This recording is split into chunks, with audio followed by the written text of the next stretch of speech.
frequência vibracional. Como é que é?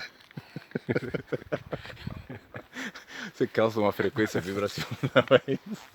Quando eu falo, as montanhas tremem, então é complicado, você acaba se perdendo. Agora há pouco a gente estava dizendo que a gente parece aqueles irmãos gêmeos, ó. Com a mesma cor de camiseta e tal, mesmo penteado. É a mesma barba. Não é a mesma, não tem diferença. A minha é mais bonita, né? A gente está aqui no sul de Minas, ó, numa... É na zona rural de Poços de Caldas. Você desce 10 quilômetros para a zona rural de Poços de Caldas, você vem numa fazenda de café que tem 65 produtores, aquela região ali, ó, tudo café, aquela montanha, tudo café, café. E daqui a pouco começa a colheita, tem mais 2 ou 3 meses de trabalho para tirar tudo das montanhas Tem e botar no mercado. Tem algum pé de café aqui do lado? Próximo não. Não, O que próximo tem aqui? não. Aqui bananeira, são Nessas... vários. Não, café nada, tem vários tipos de fruta. Olha ali caída. Laranja, mais café. Vamos ver ali. Porque para um cara que é cara de cidade como eu, assim, ele tá morando aqui, né? Não, e eu também, eu sou. Mas Tô você querendo, já mas virou eu aprendo a cada dia. O legal de você vir pra roça é que você vai reaprendendo as coisas, as frutas, as árvores, que para muita gente é comum. Aliás, é esse é um padrão. negócio, né? A gente vai perdendo a sensibilidade, o sentido, você vai virando um negócio meio condicionado nas cidades, né? Eu só consigo ficar bem na temperatura do ar-condicionado, para eu ir a um lugar a outro eu preciso do carro, eu vou comprar alguma coisa, eu quero uma fruta, né? Você não tem acesso a isso aqui. Então você vai ao shopping, não, vamos à feira, porque ali a fruta é fresca, mas você vai perdendo o sentido natural das coisas, né? E uma coisa que é engraçada aqui da fruta, você colhe essa fruta e ela normalmente vai ter bichinho e daqui a poucos dias ela estraga, porque não tem agrotóxico, é na planta de casa. Então naturalmente acontece de uma forma diferente. Olha o sol, olha a galera ali, ó. É, tudo aí. Tudo chegando. E aí, Guinaldo? Estamos gravando um vídeo aqui para botar na rádio. Esse é o pessoal aqui da... Olá, tudo bem? Como é que tá? Tudo bem? Joia. E aí? Tudo bem? Bom. Tudo bom? Tudo bom? Quem é Quem esse que é o pessoal aí? Leonardo? Quem que é? Eu não sei Hoje mais vocês estão quem que é. parecidos. É, vai botar camisa A gente igual. tá parecido? Hoje vocês estão Sério? parecidos, tá? Mas por que você tá dizendo isso? Ah, Vocês acham a gente penteado. parecido? Nada a ver. penteado. Não? Nada a ver. Quem é mais bonito aqui dos dois? Eu? Como não? Essa pergunta é fácil, né? Não? Eu sou mais bonito que ele? O que é? Não? Você sabe que ele gosta de meninos, né? Não, né? Bom. Ei, e aí, tudo bom? Essa aqui é a família aqui dele, aqui, ó. Certinho, senhor? Tinha agora que você acordou? Não? Graças a Deus. Opa, é um vídeo aqui. Como é que E você aí, tá? como é que tá? Tudo bem? Bem? Tudo bom, Bom. tudo bem. Bom dia, tio Léo. Bom mesmo? E aí, Olá, Camila? tudo bem? Joia. Tudo bom. A gente está mostrando um espaço aqui para as pessoas. Ah, Tem um monte de gente de cidade grande, não sei o que não está acostumado com isso. Vai Bacana. colher, né? Pega ali na árvore. Quem quiser entra, pega, come. Vem aqui, primo. Lá embaixo tudo tem umas mais compartilhado. matas. Então a gente já falou, vamos continuar nosso tour aqui. Mas a gente isso é um negócio que a gente estava falando agora há pouco de perder a conexão, né? De perder essa naturalidade das pessoas que chegam e se conhecem, trazem e levam um bolo pro outro, levam um pão. E chegam na árvore aqui, ninguém perde. Oh, será que eu posso pegar uma laranja? Será que eu posso? Você vem, pega, come, leva. Tem gente que vem com sacola. Porque naturalmente o que tem na árvore é de todo mundo. Não existe a árvore do fulano e ele pode autorizar ou não. E vai ter um monte de fruta no chão. Essa é a fartura da natureza que não tem propriedade nenhuma. Negócio interessante que a gente estava comentando, até a relação dos bichos. Esses dias eles têm as galinhas ali. E aí a dona da casa, que é a sogra do meu irmão, foi matar uma galinha, né? Eu sou um cara de cidade, eu não gosto disso. Eu me sinto mal. E o meu irmão mesmo dizendo, eu fui lá ver. Apesar de eu como frango, né? Pois é. Mas eu me sinto mal. A gente vai criando um distanciamento, né? Porque O frango não é a galinha, o frango é aquilo que eu compro no supermercado, isso não existe, né? É legal que a gente não é a galinha o sentido que ela proporciona, senão O que causa dentro de você? O que você sente quando acontece uma coisa assim? Que para tanta gente é normal. É o dia a dia de séculos, né? De milênios, talvez. E a gente começa a entrar nesse ambiente e pensa que é uma coisa totalmente artificial, agressiva, é violência. Mas é a gente ou é a situação que é desse jeito? É uma coisa que às vezes eu toco no assunto aqui na roça, nos lugares assim, você não encontra, por exemplo, um vegano. É óbvio, né? Aqui não é nenhuma falta de respeito, eu não estou dizendo que isso é desimportante, não é isso. Mas é para sublinhar a diferença de cultura. Aqui você pergunta pro Aguinaldo, esse que a gente conversou agora, você sabe que é vegano? Vegano o quê? Não come carne, não é isso? Não. A maneira como a gente lida com a alimentação, no caso das grandes cidades, você tem um trato moral. Eu me incluo, eu não gosto, eu não mataria uma galinha, não gostaria de ver isso. Mas isso não muda o meu comportamento, por exemplo, em comer um frango frito. Mas é legal porque você entende o seu comportamento, né? Por que Sim. te incomoda? O que foi condicionado e colocado em você para te incomodar de comer uma galinha? Que é uma coisa... Imagina que você não tem esse tipo de pensamento, esse tipo de preconceito. Você é uma pessoa que tenha uma deficiência mental. E de repente você vem e come. Você não vê malícia e maldade nisso. Naturalmente você come como uma comida, Não tem como um um aspecto arroz, moral. como um trigo, como um grão. O aspecto moral vai sendo colocado na gente e a gente vai habituando a ver dessa forma. Ele me contou agora há pouco, vamos mais pra lá, um negócio que eu fiquei meio chocado, não é a palavra, porque eu não fico chocado, mas estranho. E que está dentro dessa coisa de onde é que está a moral. Você viu que tem muito gato aqui, né? A gente mostrou alguns, mas tem vários. Aí diz que Não, deixa eu falar, porque a maneira como se trata, né?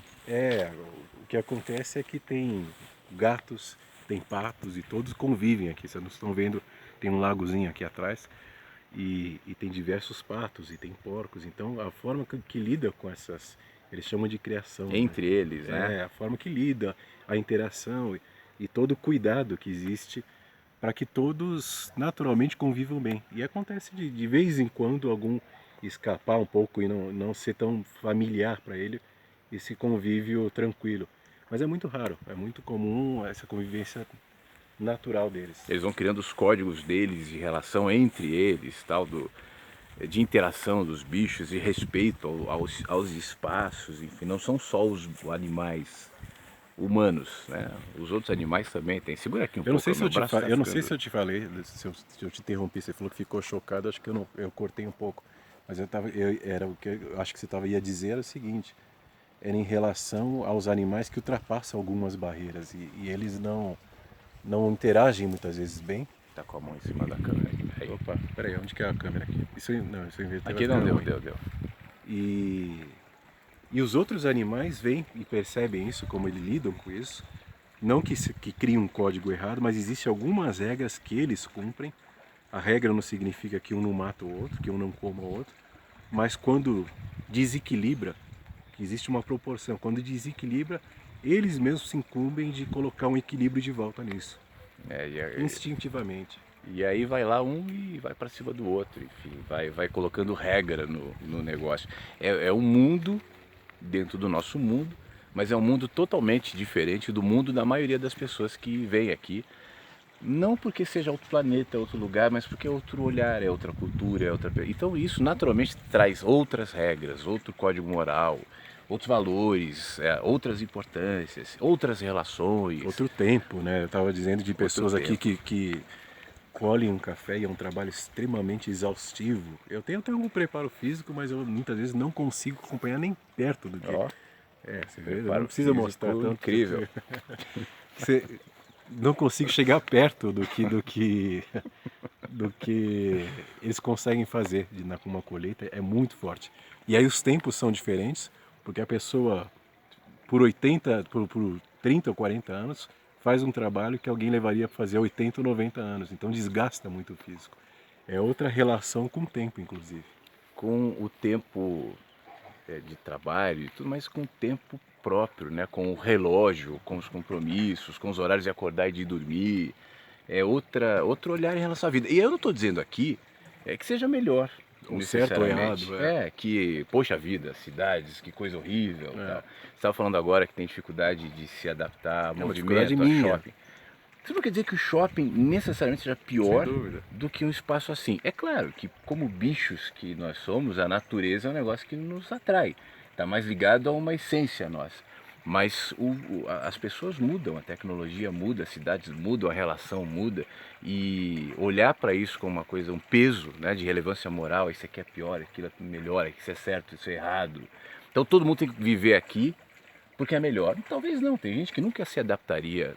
Eu adoro um lugar assim, mas eu não gostaria de viver para sempre num lugar assim, né? As relações são muito diferentes. Sabe uma observação que eu faço muito? Você quer que eu pegue um pouco aqui? Quero. Deixa eu inverter Que é isso, pro que meu lado. braço já tá- Deixa eu inverter. Aí, Senão eu disse que tenho preparo físico, mas não mostro meu preparo físico carregando um celular, fica feio. tem que mostrar. Você pega algumas pessoas que moram em ambientes extremamente apertados, sem saneamento básico, numa favela, num lugar horrível. E muitas vezes é por uma questão, ele pode vir aqui, às vezes é muito mais barato você morar num lugar como esse. Só que ele não vai ter trabalho, ele não vai ter tanta opção. Às vezes até tem, mas você tem que recomeçar, você tem que mudar, você tem que sair do tradicional. E isso assusta muita gente. Às vezes ele conseguiria uma qualidade de vida bem superior num lugar desse. Mas só essa transformação e essa mudança assusta a maioria das pessoas e preferem ficar ali na mesmice. E a gente entra numa cultura, por exemplo, como é que seria o mercado imobiliário, o tal sonho da casa própria, né, que movimenta investimento e as pessoas estão pagando juros a vida inteira. Os caras estão comprando uma casa, pagando por 40 anos, um apartamento pequeno, numa cidade grande, em condições muito piores do que, por exemplo, teria numa casa, num lugar como esse. Mas vai se formando um condicionamento, né? Você olha, por exemplo, quantos espaços tem aqui, quantas casas poderiam se ocupar. Hoje em dia a tecnologia permite trabalhos que não fiquem concentrados num escritório, numa cidade, numa avenida e tal. É uma questão de perceber isso, mas existe um condicionamento de que você quer o trabalho e a casa é na cidade grande, o sonho da casa própria, você vai financiar um apartamento pelo Minha Casa Minha Vida, pelo BNDES, pela Caixa, e as pessoas vão se empreendendo a um esquema sem saber por quê, né? Sem levar em consideração que existe muito espaço, que existem outras realidades que poderiam criar situações novas, ambientes novos, vidas que não necessariamente se conectassem àqueles centros. É interessante, você percebe a mudança.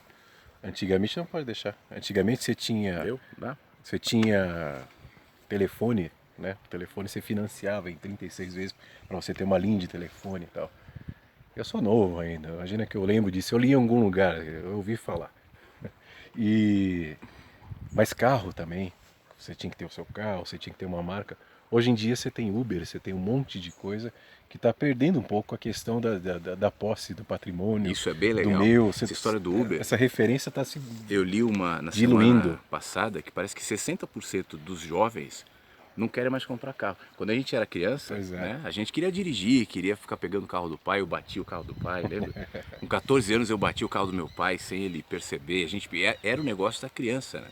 Hoje não, eu encontrei um amigo esses dias em São Paulo, tem um filho de 18 anos, e ele disse assim, eu quero que meu filho trabalhe, mas o meu filho não quer porque eles não têm ambições. Os jovens não querem ter alguma coisa como a gente teria. Isso é bom e mal. Traz coisas positivas em geral é mais interessante. Se o mundo fosse com menos ambição, seria muito mais interessante. A coisa que eu ia falar e acabei indo para o outro lado, a história do Uber, 60% dos jovens não querem ter carro. Isso quer dizer, os bancos ganham menos, a indústria automobilística ganha menos, as cidades ficam menos poluídas, menos congestionadas. Aí você vai naturalmente assistir televisão e vão reclamar. Alguns sociólogos falam, as pessoas estão sem ambição, estão sem interesse, tem que produzir mais, senão o país não vai para frente.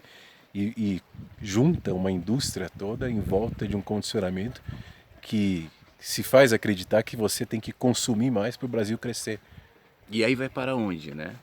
Consumir Qual mais, é o limite, comprar mais, né? comprar... Sim, onde é que termina isso? Mais lucro, mais consumo, mais... E aí? Até porque essa é uma cultura das empresas, por exemplo, né? Quanto você fatura esse ano? O ano que vem tem que ser mais. Quanto você está ganhando? Não se satisfaça, você é um empreendedor. No ano que vem você tem que ganhar mais. Mas para quê? Eu por quase 20 anos fiz consultoria financeira e eu sempre questionava isso. Mas não é um questionamento muito bem-vindo na empresa. Ah, mas a gente precisa ter uma meta de crescimento de 10%. Eu falo, por que você precisa crescer 10%? Não, porque o mercado está crescendo, mas por que você precisa? Você tem alguma necessidade financeira direta e objetiva que você precisa crescer? Não, porque a pessoa é tão condicionada a achar que precisa crescer, o PIB precisa crescer. Mas por quê? Se de repente você tem teu salário, você tem a tua vida, teu padrão, por que você precisa mudar e está sempre num ritmo diferente? Porque plantam isso e a gente, sem questionar, vai seguindo e sem refletir, vai acreditando que essa história é verdadeira. Esse tipo de olhar, né, ele não se sustenta a 3, 4 perguntas, assim. Isso que você falou, para quê? Você vai para onde? Por que você quer tanto? Né? As pessoas se tornam inimigas, estão se comparando o tempo todo, estão competindo o tempo todo. E essa cultura da competição, da posse, do consumo, do progresso, nesse sentido, né, de ter mais, enfim, vai isolando e fragilizando as relações. Já não trabalho, existem mais, em todos né? os sentidos. Sabe, Em todos os O sentidos. que você vai fazer hoje? Você tá sentado sem fazer nada, olhando para as árvores? Você tem um monte de coisa para fazer aqui, ó. Você tem trabalho para desenvolver, vai fazer alguma coisa. É uma virtude você ter que fazer o tempo todo, desenvolver. Você não tem tempo nem para descansar porque você produz, você é uma pessoa, não é? Uma pessoa trabalhadora, isso não é considerado uma virtude, mas o que é o trabalhador? Além da necessidade do básico que você precisa ter. E o que é o básico? E se todo mundo pensasse assim, né? Como é que ia ser o mundo? Eu não estou dizendo que necessariamente seria melhor ou pior, isso depende do que você acha melhor ou pior, mas o mundo ia ser diferente. Sem dúvida. Os sistemas, como a gente conhece, política, religião, a organização das cidades, as estruturas todas, a educação, enfim, a cultura, não seria a mesma se não fosse calçada como é nessa ambição que de muitas maneiras, em muitas linguagens, em níveis diferentes, são disseminadas entre as pessoas. Como é que ia ser? Né? Como é que seriam as relações? Como é que seria... Bom, eu não sei. Isso que a gente está falando aqui, a gente está falando de utopia ontem, isso é uma utopia. O mundo não será assim. A gente tem algumas demonstrações, algumas percepções do que seria mais próximo disso. Você pega o norte da Europa, por exemplo, o CEO de uma grande empresa, ele vai de bicicleta para o trabalho. Não pode deixar. Ele vai de bicicleta porque não precisa de um carro, é um lugar normalmente plano. Você vai na Holanda, por exemplo. Então, os valores são quanto mais você vê que o país tem menos necessidade, normalmente a relação é proporcional. Menos vontade ele tem de ter alguma coisa. Porque o que movimenta é a ambição e o que acende a ambição muitas vezes é a escassez também. Então, num país pobre, é mais fácil ter uma igreja daquelas que ficam pedindo dinheiro, dizendo Deus vai te deixar rico. Né? É mais fácil ter um político populista dizendo eu vou salvar a população e vou salvar o povo e tal. Porque é justamente em cima dessa escassez, dessa necessidade que se constrói a ambição. Quem não... E escassez eu não estou dizendo que necessariamente é o cara ser pobre também, né? Mas eu estou falando de uma mente, né? De uma mente escassa, de uma mente facilmente manipulável, onde se injeta com muita facilidade ambição. Tem aquele cara que fez, eu não sei se você lembra, que fez um vigarista que foi preso, ele deu uma entrevista falando que era o filho do dono da Gol, não sei o quê. Depois ele foi solto e ele faz, parece que palestra motivacional de venda. E ele fala assim, eu consigo vender qualquer coisa desde que antes eu instale a ambição. Se eu instalar a ambição, eu consigo empurrar qualquer coisa. Porque agora esse é o norte, esse é o principal. Então você empurra qualquer religião, você empurra qualquer sistema político, você empurra qualquer coisa. Desde que você instale a ambição. Talvez seja essa cultura que a gente está vivendo. A massificação dessa ambição para que você tenha uma correlação com a compra. Porque aí está um valor que você consegue estabelecer quem tem mais condições, quem tem mais competência, quem tem mais inteligência, conforme aquilo que ela consegue comprar, que ela consegue juntar, que ela consegue adquirir. Um caminho um pouco para a gente encerrar. Quero mostrar o laguinho lá. Essa relação é sempre muito proporcional. A gente vai falar muito sobre isso no curso, a gente vai conversar pontualmente. A vida em curso, né? Que vai começar dia 3 agora de junho, caso você esteja vendo esse vídeo, antes do dia 3 de junho. Vai ficar na minha página no YouTube e tal. Eu só queria dizer sobre isso ainda o seguinte, a gente tem a sensação, e essa sensação é justificável, né? De que isso pode parecer uma utopia, de que o mundo não vai mudar assim, de que as pessoas não querem isso. Mas eu acho que isso não impede a gente tentar implementar esse olhar e resgatar isso individualmente, né? No meu estilo de vida, nas minhas ambições, nos meus valores, no que eu faço. E isso na minha vida vai se projetar de alguma maneira também. Eu não preciso me tornar um escravo desse sistemão, porque a maioria é. Né? Eu não preciso pensar com os mesmos códigos, as mesmas ambições, porque a maioria pensa. Né? Por isso a reflexão. Como trazer isso para mim? Pois é, né? Pois é. Acho que esse é um tema de você refletir qual é a tua necessidade, qual é a tua vontade. É uma dificuldade que as pessoas muitas vezes têm de refletir o que precisam e o que querem. Ficou muito combinado e muito misturado. Mas existe uma grande diferença entre os dois. Bom, então é isso. Quem estiver vendo o vídeo cedo, nessa segunda-feira a gente vai fazer o programa ao vivo na rádio juntos aqui. Vamos começar o A Vida em Curso dia 3, para aprofundar esses e outros assuntos, mas que tem relação com isso, enfim. O Leonardo tem a página Filosofia Inversa no YouTube, no Facebook, né? E aí a gente continua trocando ideias. Tá É bom, isso? então amanhã a gente conversa ao vivo das 8 às 10. Das 8 às 10, no horário de Brasília, na radioinverso.com, no Mensagens que Chegam pela Manhã. Então é isso. Deixar você com mais um pouquinho aqui desse panorama aqui. Tomara que tenha feito bem e que tenha sido legal. Esse vídeo mais longo e diferente. Olha, vamos encerrar com o corpo. É isso. Até mais. Fique bem.